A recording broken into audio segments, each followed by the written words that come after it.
Hi students, welcome back to maths cafe Kerala university. അപ്പം ഇന്ന് നമ്മൾ ഡിസ്കസ് ചെയ്യുന്നത് എസ്4 മാത്തമാറ്റിക്സ് ആണ്. അതിലെ നമ്മുടെ പേപ്പറിൻ്റെ പേര് elementary number theory and calculus 2 എന്നാണ്.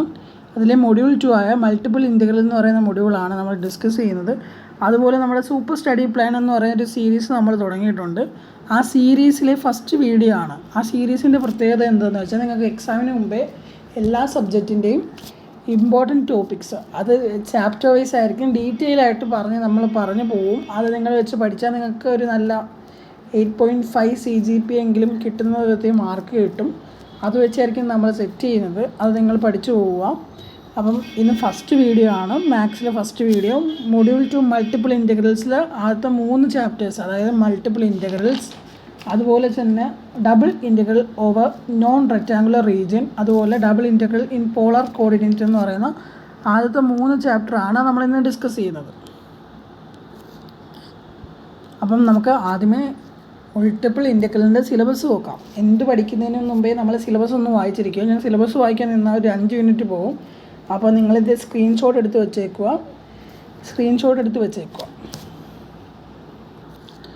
അപ്പം നമുക്ക് ഫസ്റ്റ് യൂണിറ്റായ മൾട്ടിപ്പിൾ ഇൻ്റഗ്രലിലേക്ക് പോകാം. Chapter 1 multiple integrals. അപ്പം നമ്മൾ ഇൻ്റഗ്രേഷൻ അറിഞ്ഞെങ്കിലേ നമുക്ക് ഈ മൊഡ്യൂൾ ചെയ്യാൻ പറ്റത്തുള്ളൂ. കാരണം എന്ന് വെച്ചാൽ ഇത് ബേസിക് ഇൻ്റഗ്രേഷൻ അറിഞ്ഞിരിക്കണം. ബേസിക്കുള്ള കുറച്ച് ഇൻ്റഗ്രേഷൻ നമുക്ക് എന്തായാലും അറിഞ്ഞിരിക്കണം. ഇൻ്റഗ്രേഷൻ വെച്ചായിരിക്കും നമ്മൾ ഈ മൊഡ്യൂൾ ചെയ്യുന്നത്. അത് നിങ്ങൾ പഠിച്ചിരിക്കുക. എന്നിട്ട് നിങ്ങൾ ചെയ്യേണ്ടതെന്ന് വെച്ചാൽ ഡബിൾ ഇൻ്റഗ്രൽ എന്ന് പറഞ്ഞാൽ നിങ്ങൾ മുമ്പേ ചെയ്തിട്ടുണ്ട്, സ്റ്റാറ്റിലൊക്കെ മുമ്പേ നിങ്ങൾ പഠിച്ചിട്ടുണ്ട് ഡബിൾ ഇൻ്റഗ്രേഷൻ. അത് നിങ്ങളൊരു 5-10 ക്വസ്റ്റ്യൻ ഒന്ന് ചെയ്ത് നോക്കുക. 5-10 ക്വസ്റ്റ്യൻ നിങ്ങൾ എന്തായാലും ഒന്ന് ചെയ്ത് നോക്കുക, അതിനുശേഷം എടുക്കുക. അപ്പം ഫസ്റ്റ് നമ്മൾ നോക്കുന്നത് മൾട്ടിപ്പിൾ ഇൻ്റഗ്രൽസ് ചാപ്റ്റർ 1 ആണ്. അതിൽ നമുക്ക് 2 ക്വസ്റ്റ്യൻ ആണ്. എക്സാമ്പിൾ 2 വളരെ ഇമ്പോർട്ടൻ്റ് ആണ്. ഈ ക്വസ്റ്റ്യൻ നമ്പർ പോലും മാറാതെ, അതായത് ലിമിറ്റ് പോലും മാറാതെ ഇതേ കണക്ക് തന്നെ ചോദിക്കും. Integral 1 to 3, integral 2 to 4, 40 - 2xy dy dx. രണ്ടാമത്തെ ക്വസ്റ്റ്യൻ എന്തുവാ? Integral 2 to 4, integral 1 to 3, 40 - 2xy dx dy ആണ്. ഇതിൻ്റെ രണ്ടിൻ്റെ ആൻസർ എന്തുമായിരിക്കും? സെയിം ആയിരിക്കും. 112 ആയിരിക്കും രണ്ടിൻ്റെ ആൻസർ. ഇതൊന്ന് നിങ്ങൾ പഠിച്ചു പോകുക. ഇതിൻ്റെ വാല്യൂ പോലെ മാറാതെ ഇത് 2 മാർക്കിൻ്റെ ഒരു ക്വസ്റ്റ്യൻ ആണ്. അത് കണക്കാണ് നമ്മുടെ മൂന്നാമത്തെ ക്വസ്റ്റ്യൻ ഫിബിനിസ് തിയറം. അതും 2 മാർക്കിന് ചോദിക്കാൻ സാധ്യതയുള്ള ഒരു ഇമ്പോർട്ടൻറ്റ് ക്വസ്റ്റ്യൻ ആണ്. ഇത് 2 നിങ്ങൾ എന്തായാലും നോക്കും. നാലാമത്തെ ക്വസ്റ്റ്യൻ എന്ന് പറയുന്നത് എക്സാമ്പിൾ 3 ആണ്. ഇതും വളരെ ഇമ്പോർട്ടൻ്റ് ആണ്. 2 മാർക്ക് അല്ലെങ്കിൽ 4 മാർക്കിന് ചോദിക്കാൻ സാധ്യതയുള്ള ഒരു ഇമ്പോർട്ടൻറ്റ് ക്വസ്റ്റ്യൻ ആണ് example 3. Using double integral to find the volume of the solid that bounded above the plane z = 4 - x - y below by the rectangle. ഇതെന്തായാലും നിങ്ങളൊന്ന് നോക്കി വെച്ചേക്കുക. 2 മാർക്കിനോ 4 മാർക്കിനോ ചോദിക്കാം.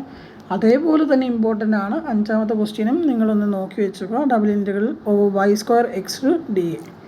ഇവാലുവേറ്റ് ദ ഡബിൾ ഇൻ്റഗ്രൽ എന്നാണ് ക്വസ്റ്റ്യൻ. ഇത് 2ഉം നിങ്ങൾ എന്തായാലും നോക്കി വെച്ചേക്കുക. പ്രോപ്പർട്ടീസ് ഓഫ് ഡബിൾ ഇൻ്റഗ്രലും വളരെ ഇമ്പോർട്ടൻ്റ് ആണ്. 6ാമത്തെ ക്വസ്റ്റ്യൻ ആണ്. അതും നിങ്ങൾ നോക്കി വെക്കുക. ഇനി നമ്മൾ ചാപ്റ്റർ 2ലേക്കാണ് പോകുന്നത്. എന്താണ് ചാപ്റ്റർ 2?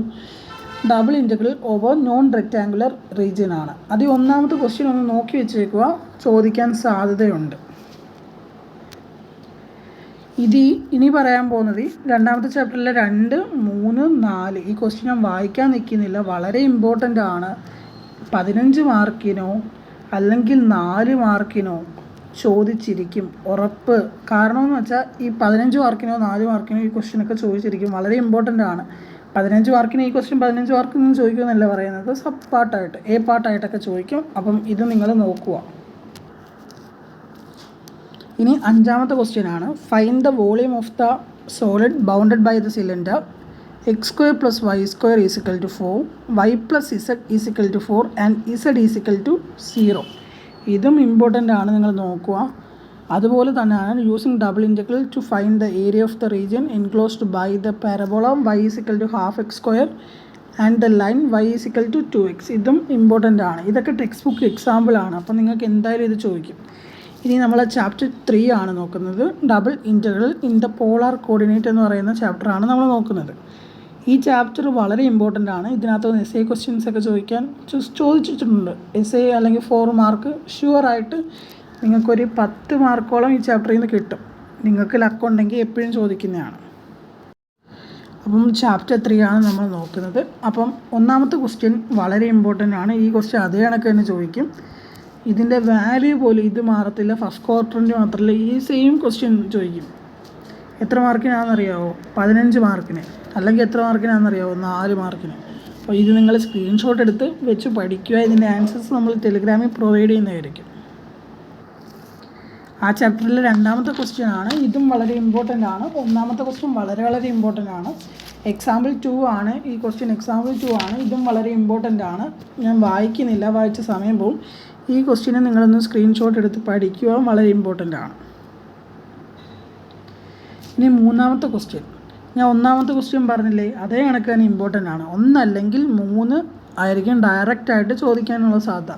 ഒന്നാമത്തെ ചോദിക്കുക അല്ലെങ്കിൽ മൂന്നാമത്തെ ഈ ക്വസ്റ്റ്യൻ ആയിരിക്കും ചോദിക്കാൻ ഏറ്റവും കൂടുതൽ സാധ്യത. അപ്പം ഇതെന്തായാലും പഠിച്ചു വെക്കുക. എന്താണ്? Use a polar double integral to find the area enclose by the 3 petaled rose r is equal to sine 3 theta. Sine theta. ഒന്നാമത്തെ ക്വസ്റ്റ്യൻ എന്തായിരുന്നു? ആർ ഈസിക്കൽ ടു അല്ല, integral over r sine theta d a. R in region 1 first ക്വാഡ്രൻറ്റിലായിരിക്കും. Outside the circle r is equal to. ആ question ഞാൻ വായിച്ചില്ല. ഈ പോടത്തിൽ 1 മൂന്നാമത്തെ question നമ്മൾ അത് വളരെ ഇമ്പോർട്ടൻ്റ് ആണ്, അത് നോക്കുക.